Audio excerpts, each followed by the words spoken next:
Hi then guys, this is the Deafness Article for Grammar School, and today I'm just going to be recording a video of two live tables of 100 NL Zoom. Without further ado, I'll get to it. I know it can often be frustrating when a producer spends ages chatting before getting to the meat of the video, but there have been very few general changes to the way I approach poker since I last talked to you guys. So I'm just going to be talking about mostly strategy with one's range and a variety of spots, the spots that come up naturally. And again, you'll probably notice this theme from my videos that I do try and encourage an approach which is largely range based. So I feel it's less useful to consider poker in 2015. Well, it's 2015 now, isn't it? Rather than 2014, in a way which plays hands in a vacuum and without really considering how you'll play the rest of your range, because what happens then is you get into a lot of situations where realistically you're either never going to be folding or never going to be calling with any of your range in a lot of situations, and the effect that has is it means that your opponents can make some pretty big exploitative deviations against you. And obviously we don't want that. We're opening a little bit wider on the button here because there's a guy with less than 100 big blind stacking the big blind, and obviously we're just folding this to the 3-bet, but we can't really make any huge sizing deviations because that's not really based on stats, but rather it's been based on one point, the fact he was playing one table or something. We're going to peel Queen 10 off here. It's very marginal, especially against a big blind rather than the small blind, but the fact that he's made it $7 against $7 against a $2.50 raise means we're getting fantastic odds. So we can't really fold much at all.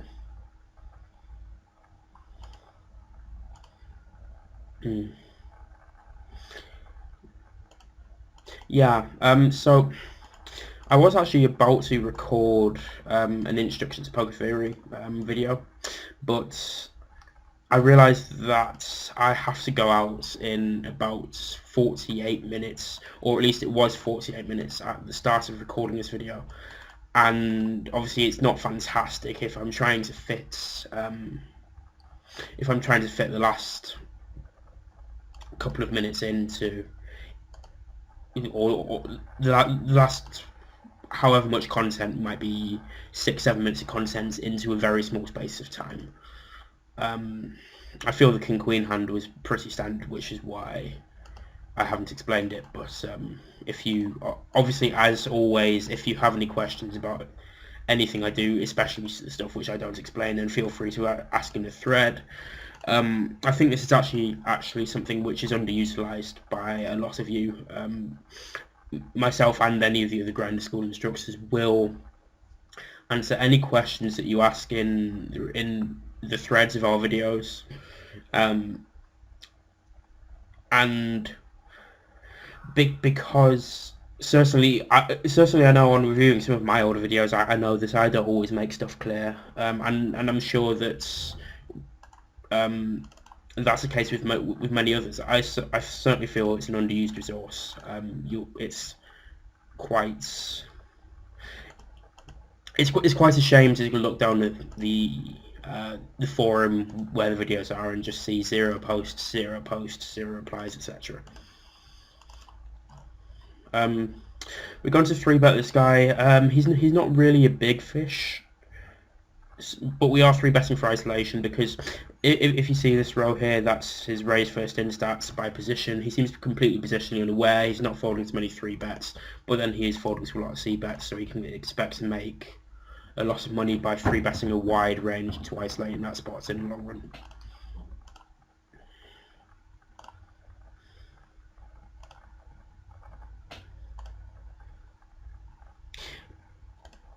I'm a bit less inclined to alter my tags now than I have been in the past.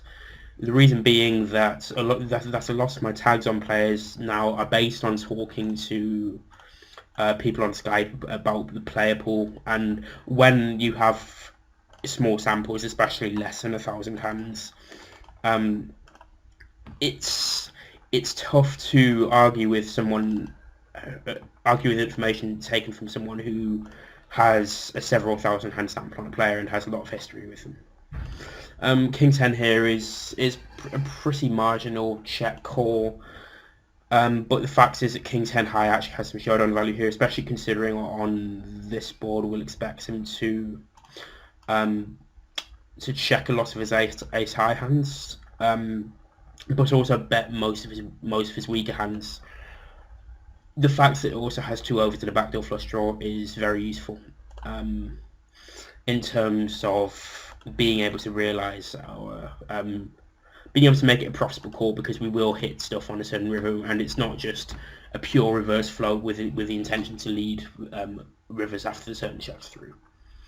We're 2.5xing the small blind here because the big blind is significantly overfolding, and we're just going to be flatting queens here because under the gun is only over our sample, only raising first in with 12% of hands, and that essentially means that his continuance range against a 3-bet wouldn't be such that we'd be particularly confident playing against it with queens, assuming he's playing reasonably against 3-bets, which he appears to be over our sample. With his high c-bet stats, it's certainly a very clear bet when he checks, because it feels like he's going to be betting nearly any king x on his flop, and this is added to by the fact that, albeit over a small sample, he's folding to a lot of what's known as the flop float bets, which is when the pre-flop caller bets a flop when checks to by the pre-flop raiser. But yeah, I'm moving back to what I was saying about queens pre-flop. If you didn't see my 3-bet ranges video as part of the Introduction to Poker Theory series, I think I should quickly clarify, I don't think in general against most regulars you should be 3-betting queens and ace king against under the gun. Though there is a marginally greater argument for doing it from the button rather than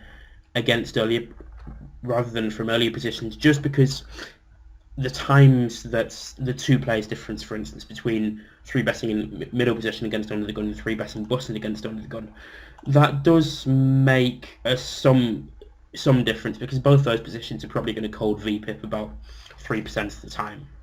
But I think most of the time it's not going to make enough to actually change your range at all.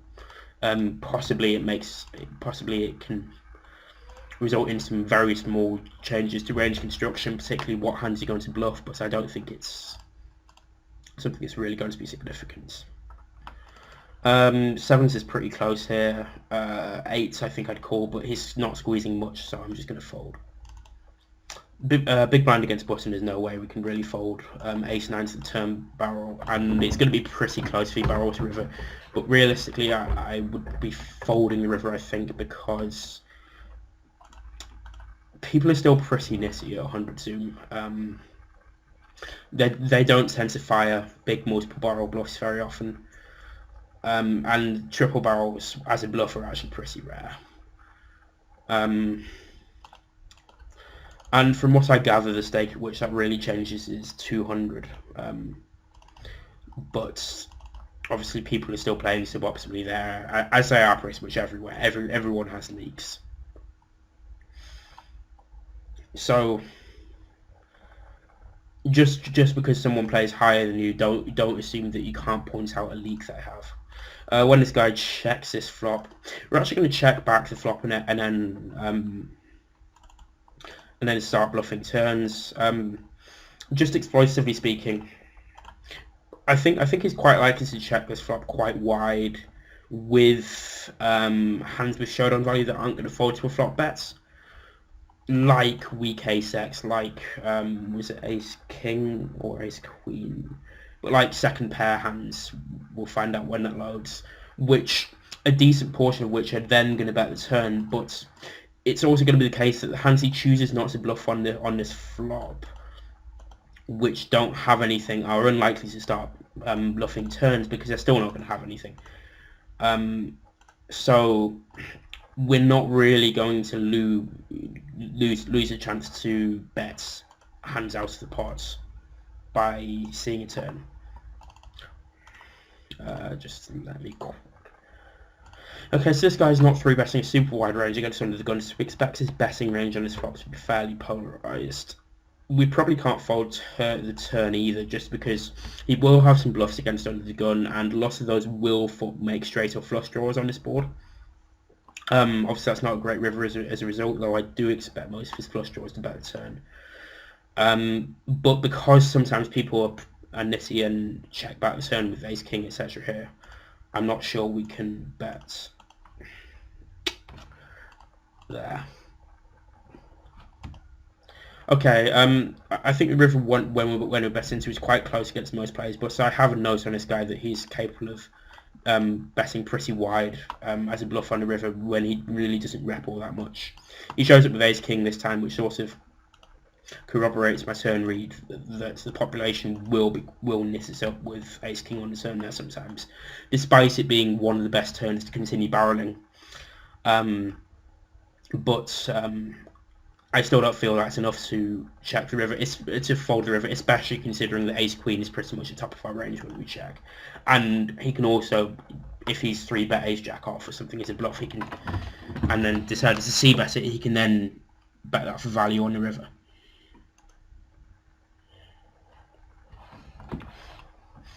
Jack 9 suited is going to be an open under the gun because both the blinds look like fish.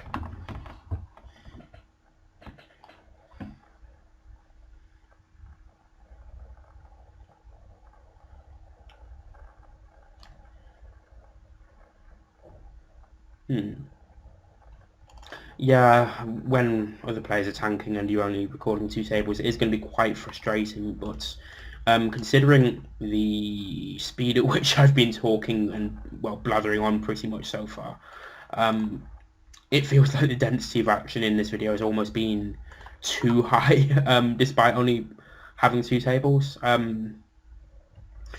Though I feel that's partially caused by going off on tangents and discussing ranges in similar spots a bit so far in this video. Sevens is going to be a pretty standard call here. He's 3-betting a decent amount in this spot, and it's going to play decently well in position post flop, and it's high enough in our range. We also have a decent amount of implied odds for when we hit a set, though I wouldn't be calling 2 deuces just because we do need some other value to our hand. He's also playing pretty aggressively post-flop, so we definitely can't fold the flop. That's possibly one of the worst turn cards for our hand in particular, while being decent for our range, so we would be folding that turn. I don't think we need to be bluffing this turn. We have hands like king-queen in our range, and that's pretty much a not river card, and etc. We have hands like king-queen in our range, which we're going to want to be bluffing the turn with. And I think when we reach this river, because we're going to be wanting to bluff the turn pretty wide, we don't have that many bluffs. We don't want to go super big, but we are going to have some hands that we floated on a flop, like clubs, ace-x of clubs or something, which then didn't turn any more equity on the turn, so we decided to check back rather than bluff with them. And thus we don't want to be going super small, like a third pot or smaller.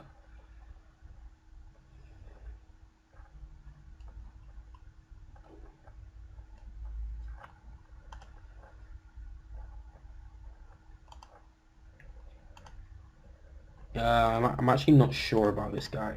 He's very positionally unaware, but apart from that, he's playing roguish stats. 8-7 suited is actually pretty close to a raise here, but because it plays pretty well post-flop in limited pots as well as raised pots, I I think it's gonna play better as a check. And here we're just gonna basically take a line of betting our equity. The turn is actually going to be a check, I think, because a lot of his calling range, which we're betting for value against on the flop, is either strongest. Well, obviously we can't get value on the flop from a stronger 7, but he has very few weaker 7s, and a lot of his flop calling range is going to be 5x as well, which now obviously beats us.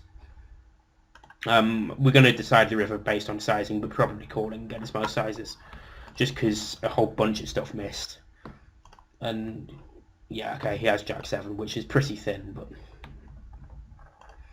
but I think the call is fine against his range.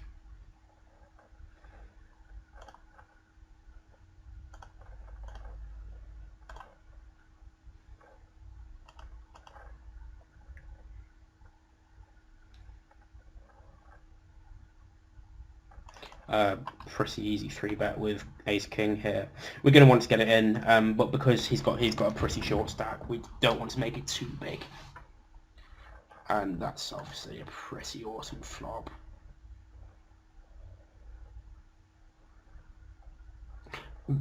And there's just no point. It's just going to be no point in his raising here, so we'll just be calling. The turn is a pretty close decision with pocket 8s between leading and checking. The reason being that although he certainly bets a lot of 10x, a lot of his flop value range is going to be weighted towards overpairs rather than being a 10.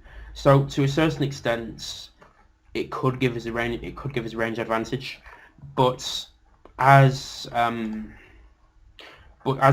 is butting against big blind, he should have a decent amount of 10x in his pre-flop range, and certainly the effect of the top card pairing being better for the flop caller's range gets bigger and bigger the lower the top card is. So, for instance, on 8-4-2-8, I'd be very inclined to lead the turn, whereas on King 9-2-King, I'd almost never lead the turn because the difference in that situation is clearly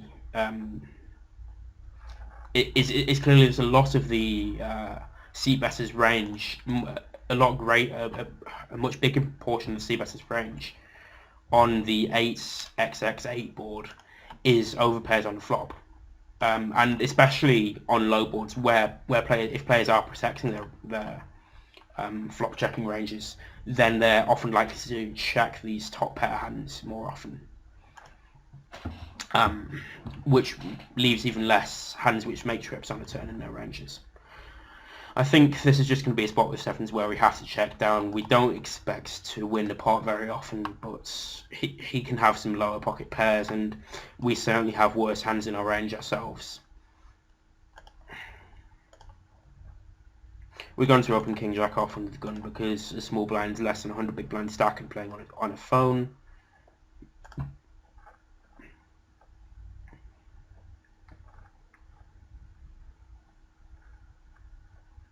Seven six off is pretty close, but we're going to fold it because although the small blind is sort of fishy looking nits, we have no data on how he plays from the blinds, and the big blind was a fairly competent regulator, it seemed. Because this really shouldn't hit his range at all, we're going to use a pretty large sizing, just because our range is much stronger than his. We're much less caps than he is on that flop, and thus we can bet pretty much everything if we use a large sizing. And with our range, this lets us realize a much greater percentage of the pot on average. This is pretty close between a bet and a check because he seems decently aggressive, but he is folding to a lot of c-bets. We're going to check this time, but there is clearly some merit to betting just to try and cooler ace-x by getting 3 streets. Now, obviously, we're going to raise call turn, raise river, and not raising that river. Wow.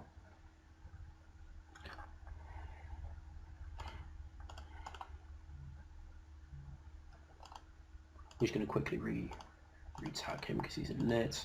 This guy is 3-betting 25% over a small sample blind against blind and folding to a ton of 4 bets.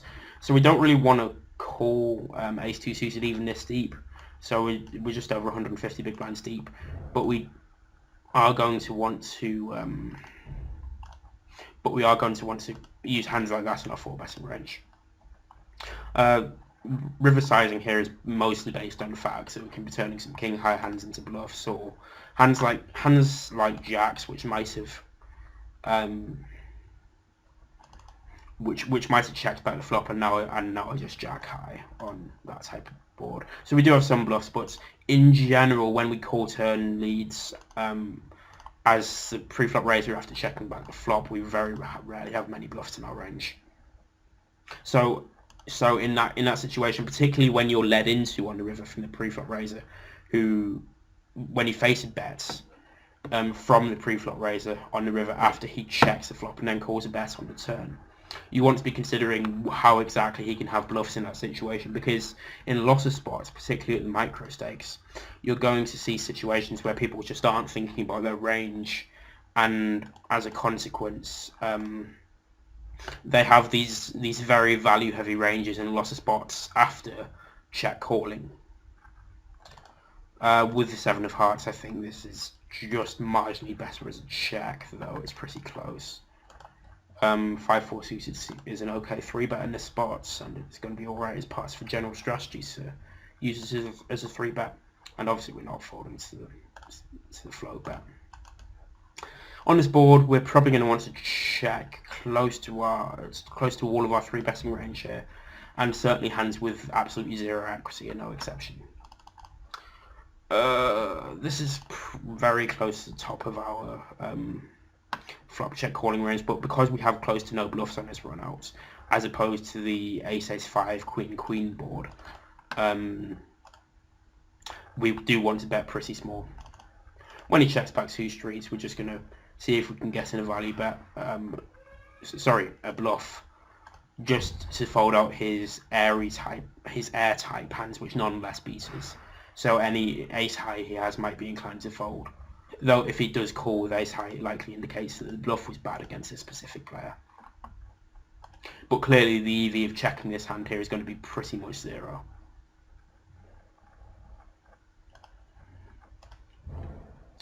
Because in theory he should pretty much never check back a hand which chops with it.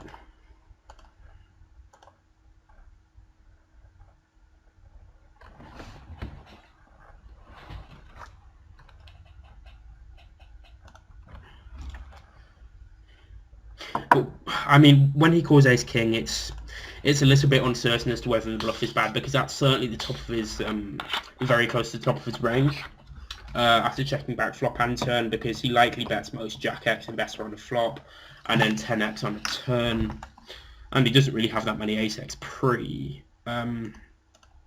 But if he's calling ace king, then he's also likely calling ace queen, and there aren't that many other ace high hands in his range, so it doesn't necessarily indicate that he's thinking about it in terms of his range, but rather that he's just calling ace high because he doesn't think we have anything.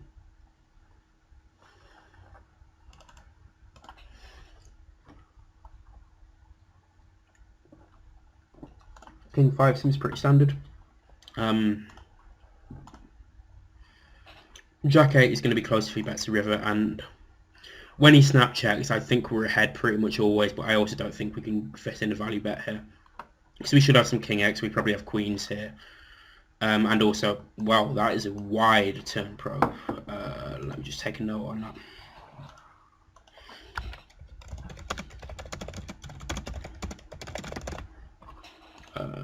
We're going to 3-bet this for that.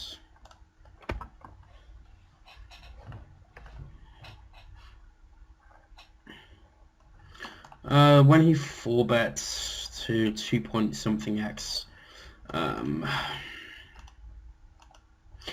actually going to peel this 4-bet. It's pretty marginal and possibly bad, but I think against his sizing it can't be too bad. When he snap bets half pot on the flop, we're just folding though. because the fact that we're getting such great odds pre-flop means that we don't have to be as concerned with defending an adequate portion of our range on the flop, so on and so forth. But also, his timing and sizing tells likely indicate that he has a stronger than average range. We wouldn't normally 3-bet King 8 suited in this spot pre, but he's folding a lot to 3-bets in general, so we're going to slightly widen our range.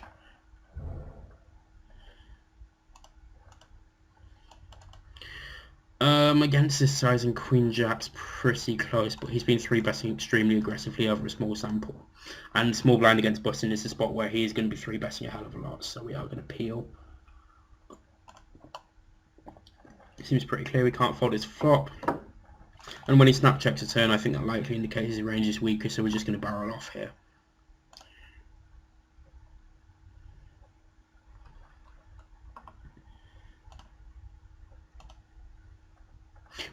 Ooh. That seems like an absolutely shocking line to me. There's no reason why he'd expect us to bet that turn very wide at all. I think this flop's quite interesting. Just to make the quick point, this is not going to be a flop we really want to have a check raising range on. Not because it's not wet. It clearly is wet. A lot of our hands are clearly very vulnerable. But it's a spot. Whoa, crikey! It's a spot where he has a lot of hands which beat all of our range given pre-flop. So okay, of course we have King 10, but he has way more 2-pair, etc., 2-pair plus hands than we do. And that's really bad for check raising because it means he can 3-bet us very wide, almost with impunity.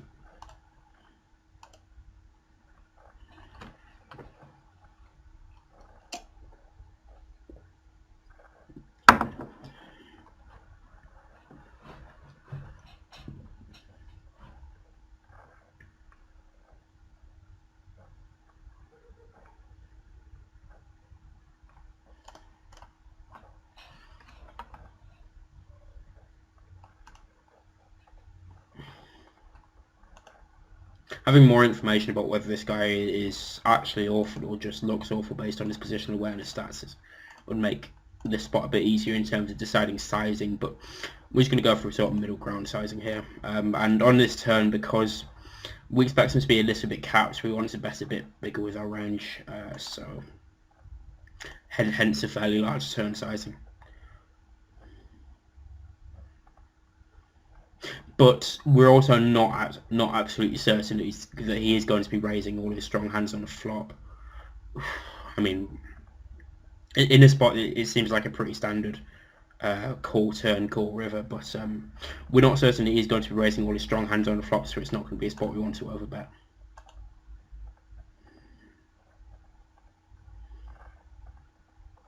But yeah, we beat bottom set. He can sometimes peel the flop with 4s. Obviously 3's got there, which isn't fantastic. But it seems like it'd be very unusual for him to call the flop with ace-3, rather call pre with ace-3.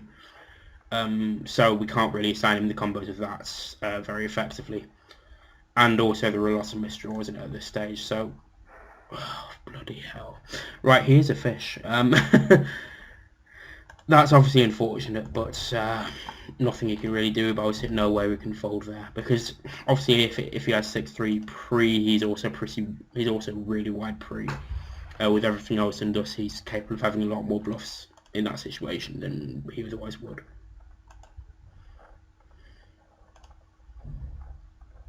Although of course we can't necessarily expect him to bluff with all his hands which are capable of bluffing. In general, I think as a general guideline, the more possible bluffs in someone's range, the more bluffs that you should assign to them.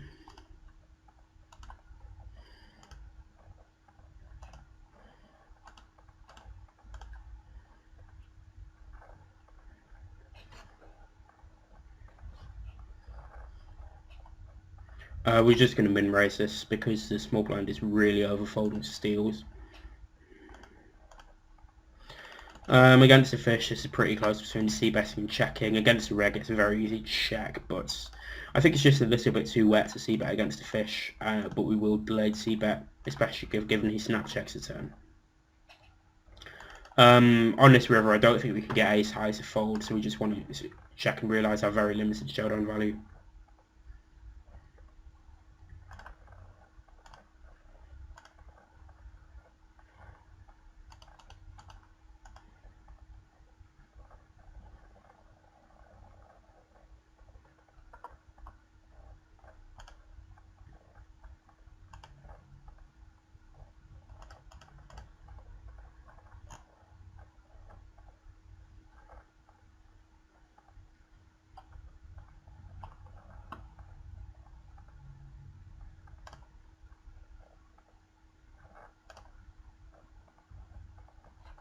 So when this guy v-pips, we're just going to quickly check. He's playing one table, so we're going to assume he's a weak player. Unless we're going to use a fairly big sizing on this flop, because there's no players we regard as strong players in the pot. Turn's obviously not fantastic because Queen Jack improves the pieces, but in general we're still going to be looking for 2, possibly 3 streets of value here. And we definitely want to be betting a turn to get value from all the straight draws which are out there. If he raises at any point, it should be a pretty easy fold though. Because this is actually quite low in our turn value betting range. And also because he's a fish, we don't expect him to have a wide raising range here. Wide bluff raising range here, I should say.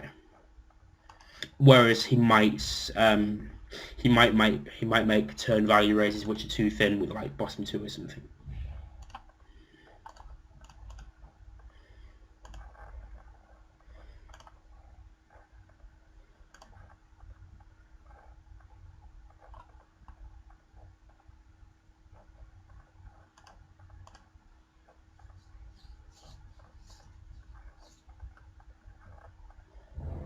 Yeah, so all in all, this is not the greatest session, just because we've been pretty unfortunate in a decent number of spots, but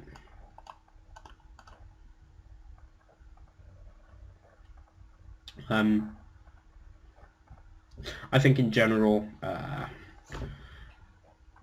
the play has been decent enough.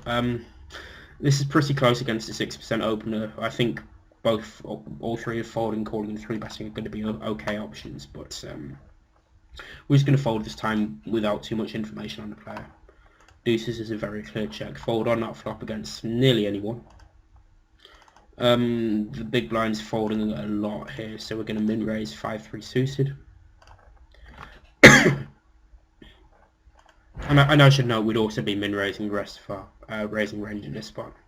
We're not just min raising the weaker part and then 2.5xing the rest.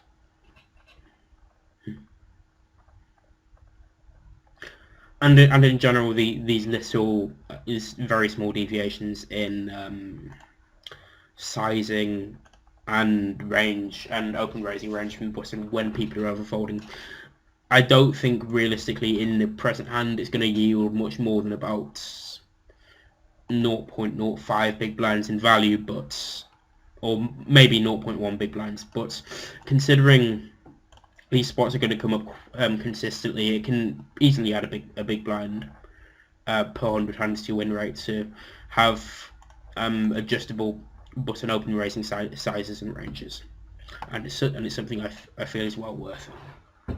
Possibly not a big blind, maybe half a big blind.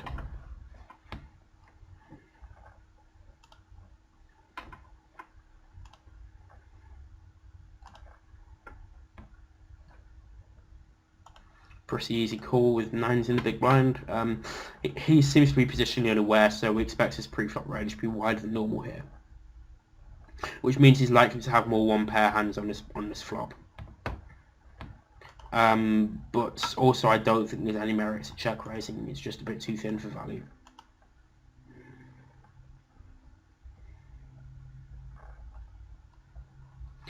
River is pretty close. I think we want to be checking and value betting possibly 2 pair plus, because he can check back 10s through queens on a turn, Um, and obviously he's going to be less inclined to call with weaker hands than ours when the 4 straight comes in on the river.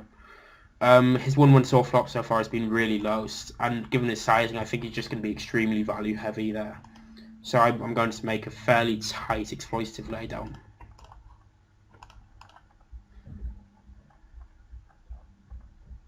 No idea what's going on with this guy. There are a few fish indications, but he's also 5-3 over 38 hands so far. So we're not going to take that as a set in stone. Threes is going to be pretty close here. Against the reg, I think I'd check it back. Because I think they're going to check most of their 10s on the turn. But I think it's a decent spot to bet for value / protection against a fish. And obviously that's against a weak player rather, and because we're not certain he's a fish. And obviously that's a really terrible river card, so we're just going to check back and surprisingly win.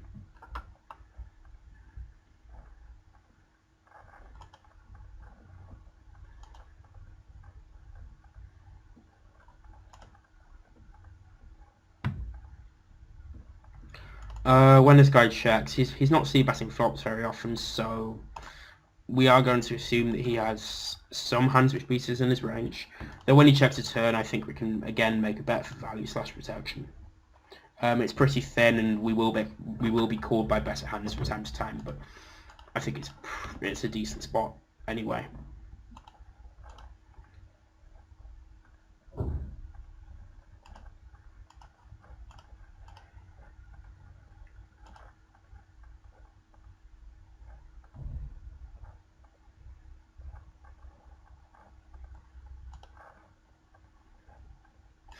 Despite the fish in the blinds being short, it also means I think that we're going to get squeezed less often, so that adds to the merits of peeling 4s on the button. So we are going to make the peel. Very clear check back, especially against a guy who's only falling 29% to flop float bet so far. And we're probably just going to check this showdown and try and beat like ace jack and ace 10. And obviously a hand, clearly a card which improves both those hands to pieces would come on the river. I think it's going to be a spot where we want to bluff this hand actually, because we have very few worse hands in our range. And we do have some hands that we're going to value bet here, like maybe queen jack, ace queen, if we don't bet the turn with that.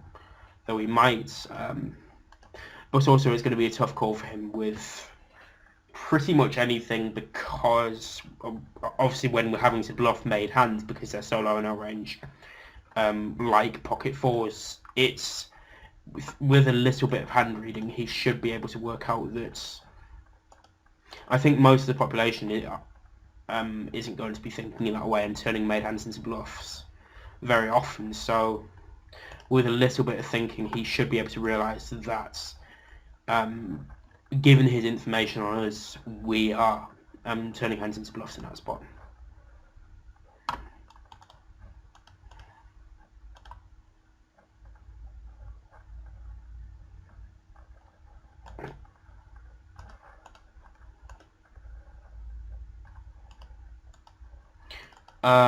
I think this is going to be one of the spots where we want to check this back, just so we have some ace x in our check back range. And he's playing 2 tables, so we're not going to 3-bet as wide as ace 10 off, but we might expand our 3-betting range a bit. And now here we just clearly want to go for 2 streets of value. We're going to bet pretty small on the turn because we don't realistically have that many bluffs here. And it's not a great river because a lot of the bluffs that a lot of the hands we suddenly decide starting to bluff on the turn are hands like 10-9, etc., which have now made a pair on the river and this wouldn't bluff. So we still can't bet very big, but I'm not sure how in depth he's going to be thinking about our range. So we're still going to bet a reasonable percentage of the pot. 3-weighing without a club, I think 9s is just going to be a fold here.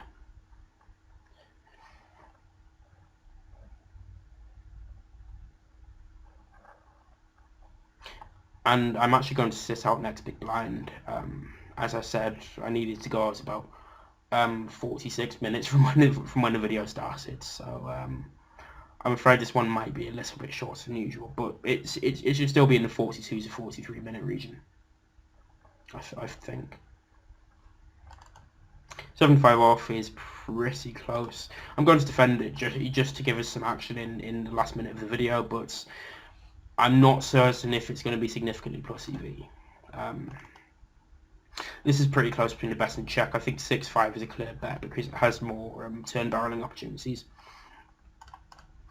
But 7-5 can go either way. I'm going to bet it because we've got a heart. Even though the fact that it's only the 7 of hearts means it's not a very useful heart.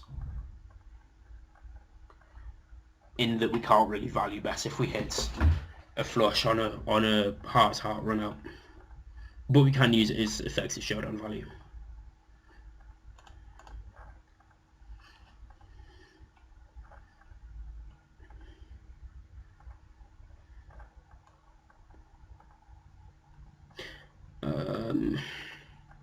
This guy's folding to 71% of 4 bets, but it's a limited sample, so we're not going to make such a huge deviation from the balanced strategy as 4 betting king 9 off there.